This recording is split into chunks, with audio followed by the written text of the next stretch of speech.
ये अंधभक्ति दर्शाना चाहते हैं, ये जानबूझकर ये सारे काम करते हैं। ये बताना चाहते हैं भारतीय जनता पार्टी के शीर्ष नेताओं को कि हमारे अंदर अंधभक्ति की पराकाष्ठा इतनी ज़्यादा आ चुकी है कि सारे लेवल पार कर चुकी है।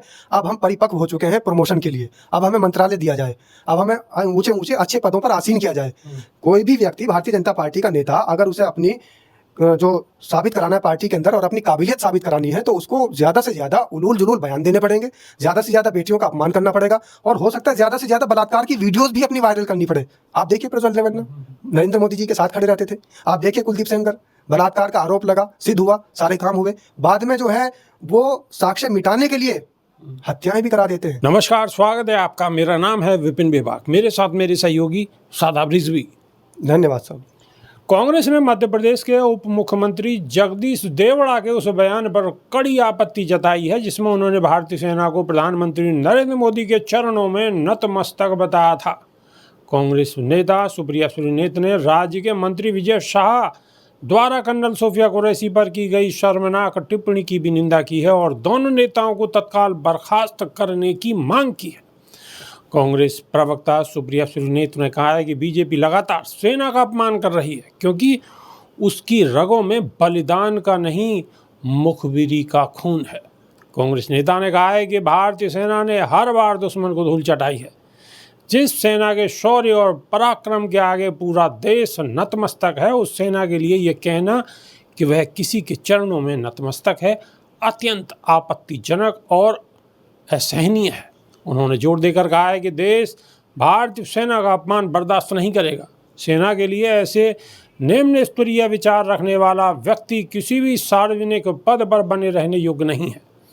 श्रीनेत ने प्रधानमंत्री नरेंद्र मोदी से दोनों नेताओं को तत्काल बर्खास्त करने की मांग की है और कहा है कि अगर ऐसा नहीं होता है तो यह माना जाएगा कि सेना के नतमस्तक होने की बात नरेंद्र मोदी कह रहे हैं।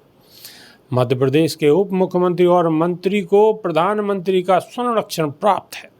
श्रीनेत ने आगे कहा है कि पूरी बीजेपी केंद्र की मोदी सरकार और मध्य प्रदेश की सरकार जिस तरह पहले विजय शाह को बचाने में जुटी थी, अब वो जगदीश देवड़ा को बचाने में लग जाएगी। सुप्रिया सुरीनेत ने आरोप लगाते हुए कहा है कि मोदी सरकार ने गलवान में शहीद हुए 20 भारतीय सैनिकों की मौत का बदला लेने की बात तो दूर, चीन को क्लीन चिट दे दी थी। शादाब रिजवी, बीजेपी के नेताओं को आखिर ये हुआ क्या है कि लगातार एक से एक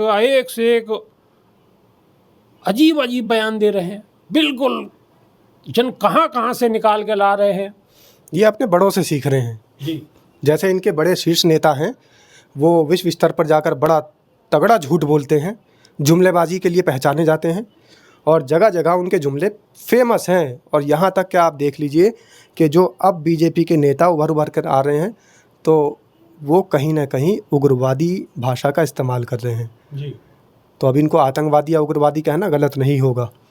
जिस तरीके से देवड़ा जी ने नतमस्तक कर दिया पूरी भारतीय सेना को नरेंद्र मोदी के सामने, तो नरेंद्र मोदी इस बात से और बल्कि खुश होंगे।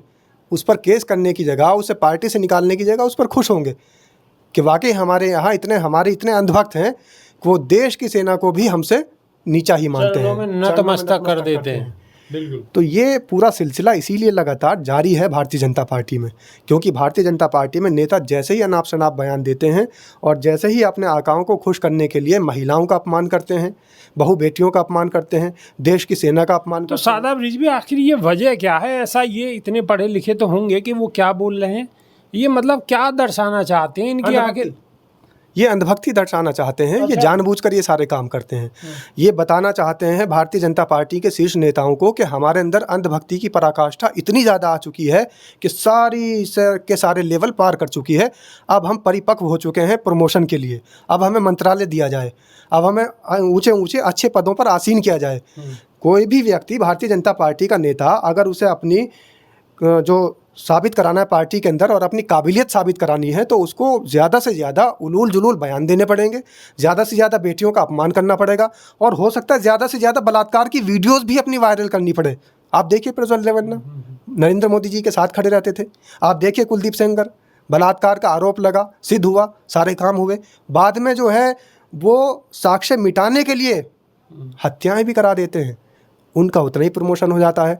आप देखिए खेल मंत्री, अनुराग ठाकुर गुंडाई के बयान देते हैं, जो पिछले आपके रहे हैं सूचना प्रसारण मंत्री, खेल मंत्री, गुंडाई के बयान देते हैं, प्रमोशन हो जाता है, मंत्री बना दिया जाता है।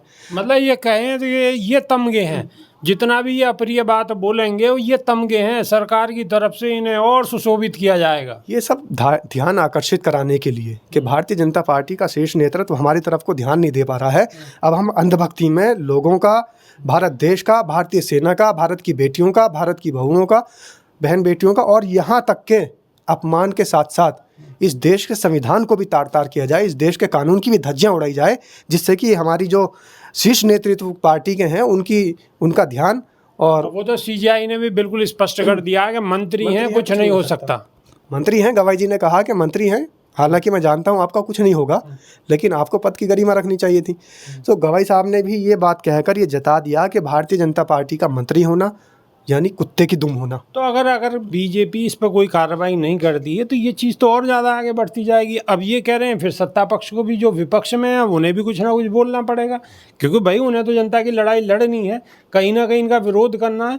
तो फिर ये होगा कैसे? इसकी नुकसान तो इसकी देश की जनता को होगा इन सब बातों का। देश की जनता को तो नुकसान पूरा हो रहा है। देश की जनता मुद्दों से भटक गई है।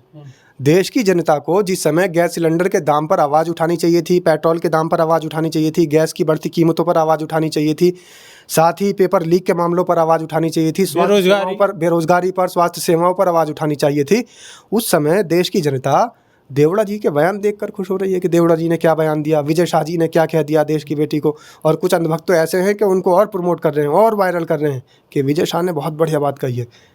यानी उनके लिए अगर मुसलमान धर्म की बेटी होगी तो वो इस देश की बेटी नहीं है, फिर वो किसी और देश की बेटी होगी। शायद ये भूल गए कि इसी देश के अंदर ब्रिगेडियर उस्मान थे जिनकी वजह से आप देश में बैठे हैं। शायद ये भूल गए कि इसी देश में टीपू सुल्तान थे जिनकी तलवार उठी थी अंग्रेज़ों के लिए, उन्हीं की वजह से आप देश में बैठे हैं, आज सुरक्षित महसूस करने हैं। वो कहावत भी बता दीजिएगा आप कि अगर आप हिंदू हैं तो आपकी चिता लग जाएगी और चिता की जो राख है वो पता नहीं कहाँ कहाँ जाएगी, किस किस देश में जाएगी, लेकिन मुसलमान इसी मिट्टी में दफन होगा। वो तो मैं पहले से कहता चला रहा हूँ कि ये जो सवाल उठा रहे हैं आज देश के मुसलमानों पर, और देश के मुसलमान वो भी अगर सेना में कार्यरत देश के मुसलमानों की बेटी है तो उस पर भी सवाल उठा रहे हैं और आतंकवादियों की बहन बता रहे हैं। तो इनसे मैं ये कहता हूँ कि भाई विजय शाह जी, भाई देवड़ा जी, तुम तो हिंदू धर्म से आते हो, और ये लोग जिन पर आप सवाल उठा रहे हैं मुस्लिम धर्म से हैं। ये बाई बर्थ भी मुसलमान, बाई बर्थ भी हिंदुस्तानी है और बाई चॉइस भी हिंदुस्तानी है मुसलमान होने की वजह से। तो इन्हें तो फ़ख्र महसूस करना चाहिए। और किसी ने सोशल मीडिया पे, मैंने वो रील देखी थी तो वही बात मैंने आपसे बताई थी कि किसी ने तो ये कहा जवाब देते हुए गोदी मीडिया के एक पत्रकार को कि भैया तुम तो जब मारे जाओगे या मर जाओगे अपने आप ही, अपनी मौत भी नेचुरल डेथ भी अगर होगी तो जला दिए जाओगे, और जलाकर तुम्हारी राख जब विसर्जित की जाएगी, तुम्हारी अस्थियाँ जब विसर्जित करी जाएगी तो बह के गंगा से चीनाब में जाएगी और पाकिस्तानी जाके रुकोगे आप। लेकिन हम तो मुसलमान हैं, हम तो इसी मिट्टी में गाड़ दिए जाएंगे और मरने के बाद भी इसी मिट्टी में दफन रहेंगे। आप पाकिस्तान चले जाओगे, मरने के बाद भी इसी मिट्टी में दफन रहेंगे। तो बड़ी बात कही है और बात बिल्कुल सोलवाना सही है। आपकी इस विषय पर क्या राय है कमेंट के माध्यम से अवश्य बताएं। अभी के लिए सिर्फ इतना ही, नई वीडियो में फिर रूबरू होंगे। बहुत बहुत शुक्रिया, धन्यवाद, नमस्कार। धन्यवाद साहब।